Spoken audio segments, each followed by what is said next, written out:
Welcome to citizens pulse. నేను మీ రాజేష్.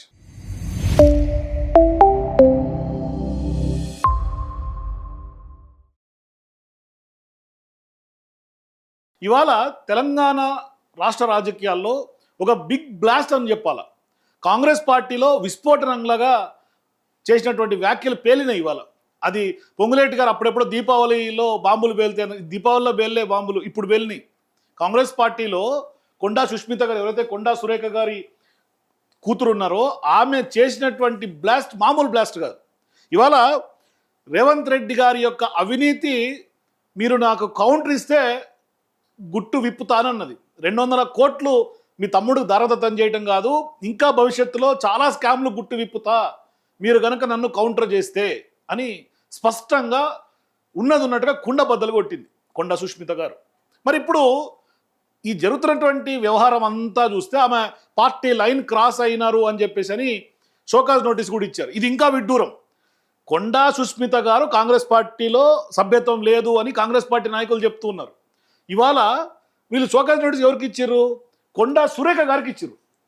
కొండా సుష్మిత గారి తల్లిగా ఉన్నటువంటి కొండా సురేఖ గారు రేవంత్ రెడ్డి గారు క్యాబినెట్లో మంత్రి. ఆ మంత్రి గారికి ఇవాళ షోకాజ్ నోటీస్ ఇచ్చారు. ఇది ఎంత విడ్డూరంగా ఉంది చూడండి. అసలు దీని వెనకాల ఏం నడుస్తుంది అనేది బిగ్ డిస్కషన్ జరుగుతోంది రాజకీయాల్లో. ఒకసారి ఆ షోకాజ్ నోటీస్ చూద్దాం. ఎస్, ఇది మల్లు రవి గారు, ఎవరైతే చైర్మన్ క్రమశిక్షణ కమిటీ ఉన్నారో ఆయన ఇచ్చినటువంటి లేఖ.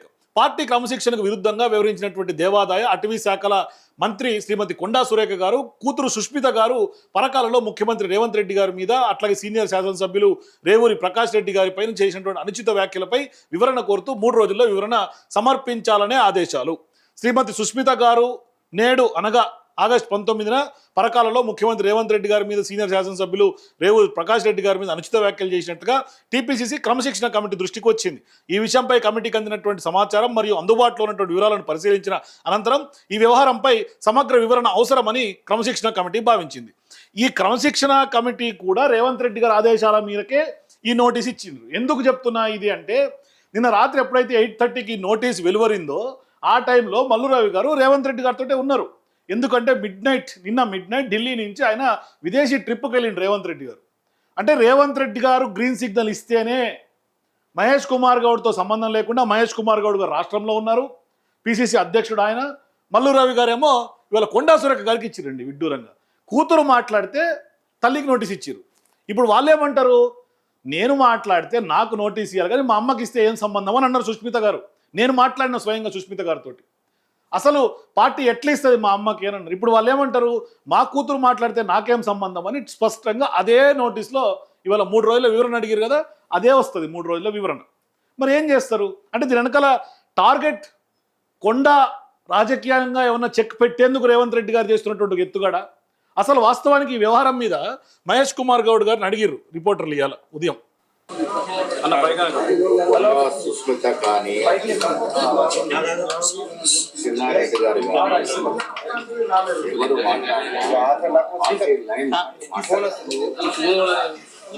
క్రమశిక్షణ కిందకి వస్తారు. కొండా సురేఖ్ గారు ఏళ్ల తరబడి రాజకీయాల్లో ఉన్నారు. వారంటే మా అందరూ కూడా గౌరవం. పార్టీ లైన్ దాటి కొండా సుష్మిత గారు మాట్లాడినట్టు వ్యవహారం చాలా బాధాకరం. తీవ్రంగా ఖండిస్తూ ఉన్నాం. కొండా సుష్మిత గారు కొండా సురేఖ కూతురు. సురేఖ్ గారు బాధ్యతమైనటువంటి మంత్రి పదవులు ఉన్నారు కాబట్టి వారికి నిన్న వివరణ కోరడం జరిగింది. సురేఖ గారు వివరణ ఇచ్చిన తర్వాత తదుపరి ఏం చేయాలో ఆలోచిస్తాం. చిన్నారెడ్డి గారు కూడా చాలా సీనియర్ నాయకులు, మా అందరూ కూడా గౌరవప్రదమైన నాయకులు. ఎందుకు అలా మాట్లాడినారు, ఎందుకు మాట్లాడాల్సి వచ్చింది, వాటి మీద కూడా వివరణ అడుగుతున్నారు. ఎవరైనా పార్టీ లైన్ దాటినప్పుడు పార్టీ నియమావళి ప్రకారము ఏ రకమైనటువంటి చర్యలు తీసుకోవాలో డిసిప్లినరీ కమిటీ చర్చించి చర్యలు తీసుకుంటారు. సరిగ్గా ఎలక్షన్ కు టైం ఉంది కానీ ఇప్పటి నుంచి మేమే అభ్యర్థులను ప్రకటిస్తున్నారు. ఎంతవరకు కరెక్ట్ ఇది? ఎవరు ప్రకటించినా చెల్లదు. పార్టీలో ఒక విధానం ఉంది. ఎలక్షన్ కమిషన్ కమిటీ ఉంటుంది, తర్వాత సెంట్రల్ ఎలక్షన్ కమిటీ ఉంటుంది, ఆ తర్వాత సిడబ్ల్యూసి ఉంటుంది. రేపు నేను సీట్ అప్లై చేసినా ఇంకెవరు అప్లై చేసినా ఈ ప్రాసెస్ త్రూ పోవాల్సిందే. అంతిమ నిర్ణయం సెంట్రల్ ఎలక్షన్ కమిటీ, ఆ తర్వాత సిడబ్ల్యూసీ తీసుకుంటారు. ఎవరు వారు సమాధానం ప్రకటించుకోవడం సరైనది కాదు. సో ఇప్పుడు మహేష్ కుమార్ గౌడ్ గారు చెప్పినట్టుగా రేవంత్ రెడ్డి గారు మన జగ్గారెడ్డి గారికి సంబంధించి ఆయన ప్రకటించుకున్నారు. జగ్గారెడ్డి గారి మొన్న ప్రకటించిన సందర్భంగా అది కూడా చెల్లదా? పోని రేవూరి ప్రకాష్ రెడ్డి గారి మీద రేవంత్ రెడ్డి గారు పెట్టిన మంటే కదా, మరి ఇప్పుడు రేవంత్ రెడ్డి గారి మాట కూడా చెల్లదా? చూడండి, ఆయనే అన్నాడు కదా మొన్న, మీ అందరి సహకారం, మీ అందరి ఆశీర్వాదం ఉండాలి. నిండు మనసుతో ఏ విధంగా అయితే పరికాలలో మొన్న ప్రకాష్ అన్నని గెలిపించిండ్రో, రాబోయే 2029లో రెట్టించిన మెజారిటీతోని ఈ ప్రాంతంలో గెలిపించండి. మరి రేవంత్ రెడ్డి గారు ఎట్లా చెప్పిండు? రేవూరి ప్రకాష్ రెడ్డి గారు 2029లో గెలిపించండి రేవంత్ రెడ్డి గారు ఎట్లా చెప్పిండ్రు? ఇవాళ మహేష్ కుమార్ గౌడ్ ఏమంటా ఉన్నారు? అసలు ఎవరు ప్రకటించినా చెల్లదు, అది మొత్తం ప్రకటించాల్సింది సిడబ్ల్యూసీ, ఎలక్షన్ కమిటీ, ఇన్ని కమిటీలు ఉంటే ఇదంతా కాంగ్రెస్ పార్టీ నిర్ణయం. మరి కాంగ్రెస్ పార్టీ అంత పటిష్టంగా వ్యవస్థాగతంగా నిర్మాణంలో ఉన్నటువంటి పార్టీ ప్రకటించాల్సిన సందర్భంగా ఇవాళ ముఖ్యమంత్రి గారు పార్టీ లైన్ క్రాస్ అయినట్టు కాదా? మరి రేవంత్ రెడ్డి గారికి ఎవరు నోటీస్ ఇవ్వాలి?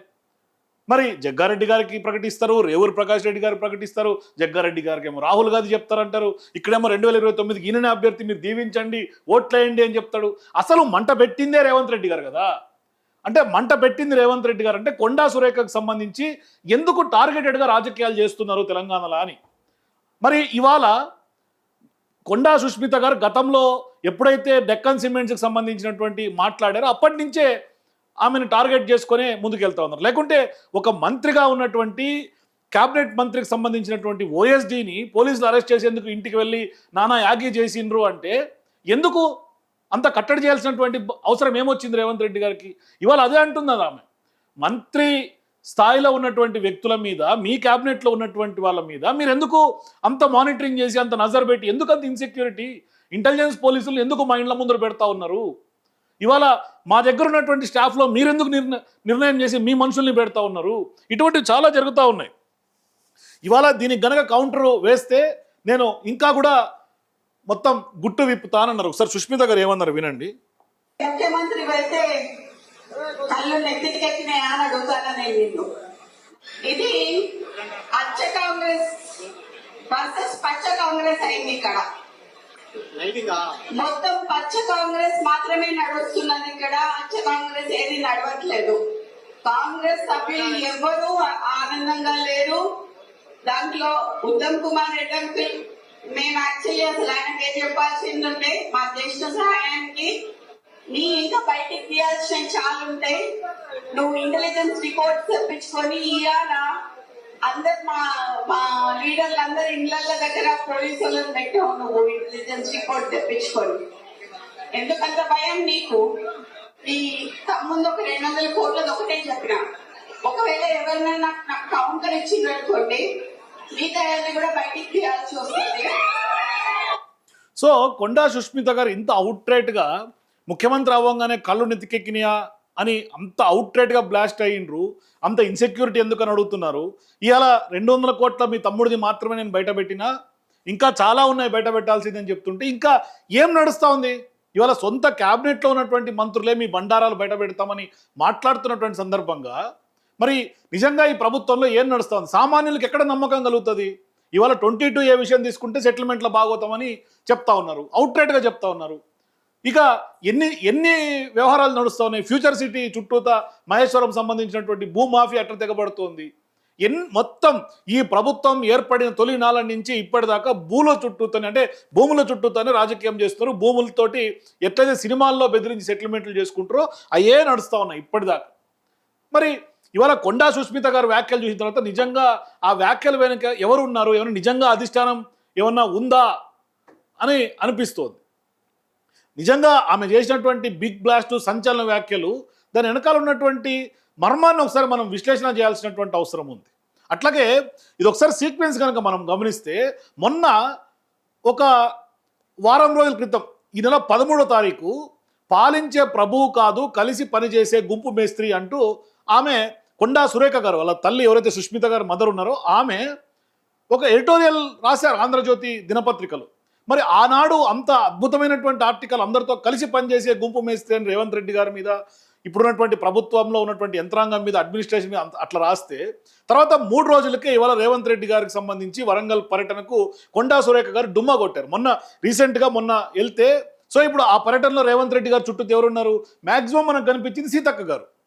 మరి సరిగ్గా వారం తిరగక ముందే నేరుగా ఇవాళ కొండా సురేఖ గారి కూతురు కొండా సుష్మిత కూడా ఇవాళ కొండా సురేఖ గారు డుమ్మా కొట్టిన తర్వాత ఇవాళ రేవంత్ రెడ్డి గారి మీద ఇంత బహిరంగంగా ఇంత అవుట్ రేంజ్గా ఆరోపణలు చేస్తూ ఉంటే మరి రేవంత్ రెడ్డి గారు స్పందిస్తే కూడా ఖచ్చితంగా మీ గుట్టు విప్తామని వార్నింగ్ ఇస్తుంటే రేవంత్ రెడ్డి గారికి నిజంగా దీన్ని ఎట్లా చూడాల్సినటువంటి అవసరం ఉంది? ఇవాళ మంట పెట్టిందే మీరు కదా. రేవూరు ప్రకాష్ రెడ్డి గారిని మళ్ళీ ఎమ్మెల్యే అభ్యర్థిగా పరకాల నుండి పోటీ చేస్తారు, గెలిపించండి అని మీరు అక్కడ పోయి మంట పెట్టాల్సినటువంటి అవసరం ఏమొచ్చింది? ఇవాళ కావాలని జరుగుతున్నటువంటి రాద్ధాంతం కాదా? మరి కాంగ్రెస్ పార్టీ తరఫున తన తండ్రి కొండా మురళిని ఎమ్మెల్సీ చేస్తారని హామీ ఇచ్చారు కదా, ఏమైంది అని ఆమె ప్రశ్నిస్తూ ఉన్నారు. దానికి సరైనటువంటి సమాధానం లేదు కాంగ్రెస్ దగ్గర. ఎందుకు అంటే ఇలా కొండా మురళి గారు లేదే కొండా సురేఖ గారు లేరు, పరకాల నియోజకవర్గం మీద ఆమె చెప్తా ఉన్నారు. ఇవాళ రేవూరు ప్రకాష్ రెడ్డి గెలుపులో కూడా కొండా మురళి గారి కీలకం, ఆయన ఇల్లు తిరిగిండు, పరకాలలో రేవూరు ప్రకాష్ రెడ్డి ఎవరికి తెలుసు అని ఇవాళ డైపర్లు వేసుకున్నటువంటి ఆయన్ని మళ్ళీ ఎమ్మెల్యే చేస్తారా? ఈ ఎమ్మెల్యే నాది, నేను గెలుస్తా అంటున్నారు ఆమె.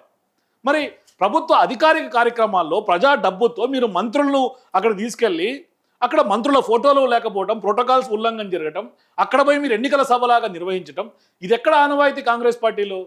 ఇవాళ పిసిసి అధ్యక్షుడు ఉన్నటువంటి మహేష్ కుమార్ గౌడ్ ఏమో ఏమీ మాట్లాడు, ఇవాళ కూడా ఆయన ఏమంటున్నాడు, ఇది అడిగిరు మీరు షోకాజ్ నోటీస్ వాళ్ళ అమ్మకి ఇచ్చారు కదా, సుష్మిత గారికి ఇవ్వలేదు కదా అంటే ఆయన ఏమంటారు, సుష్మిత గారు కాంగ్రెస్ పార్టీ సభ్యత్వం లేకపోయినా ఆమె మంత్రి బాధ్యతాయుతకరమైనటువంటి పదవిలో ఉంది కాబట్టి ఆమెకి ఇచ్చినాం, మేము ఆమె వివరణ ఇచ్చిన తర్వాత మేము యాక్షన్ తీసుకుంటాం అంటున్నారు. ఇంకొకటి కూడా ఆమె సీరియస్ అలిగేషన్ చేశారు, రేవంత్ రెడ్డి గారు వెంట ఉన్నటువంటి ఎవరైతే పొంగులేటి గారు ఉన్నారో ఆ పొంగు ఎంతో కాలం నిలవదు, ఆ పొంగు దిగిపోయే టైం వచ్చింది అని అవుట్ రేట్గా మాట్లాడారు. సో ఇదంతా జరుగుతూ ఉంటే నిజంగా ఎన్ని స్కాములు జరుగుతున్నాయి ఈ ప్రభుత్వంలో అని అనిపిస్తుంది. ఇంకా అనుమానాలు బలపడుతుంది. ఇవాళ సొంత పార్టీ నాయకులే రేవంత్ రెడ్డి గారి ప్రభుత్వాన్ని, రేవంత్ రెడ్డి గారిని, మంత్రుల్ని నమ్మే పరిస్థితి లేకుండా పోయింది. సో వాస్తవానికి ఇవాళ ఇంత స్థాయిలో కొండా ఫ్యామిలీ తిరుగుబాటుకు గల కారణాలు లేదు. ఎందుకంటే ఇవాళ ఒక కొండా ఫ్యామిలీకే పరిమితం కాల.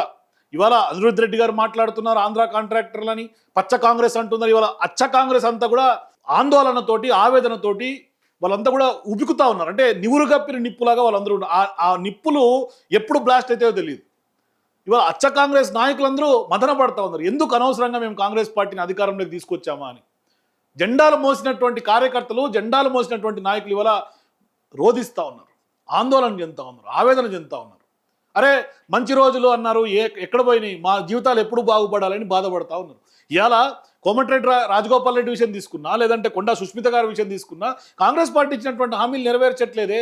ఇవాళ మీరు ఎమ్మెల్సీ చేస్తామన్నారు, అదర్వైజ్ ఆమె చెప్తోంది దేశంలోనే నెంబర్ 1గా మారినటువంటి ఎమ్మెల్సీ, అప్పుడు యునానిమస్గా అయినటువంటి ఎమ్మెల్సీ దేశంలోనే. మరి ఇంత జరుగుతూ ఉంటే రేవంత్ రెడ్డి గారు ఎందుకు ఈ విధమైనటువంటి రాజకీయాలు తెలంగాణలో ఎంటర్టైన్ చేస్తూ ఉన్నారు?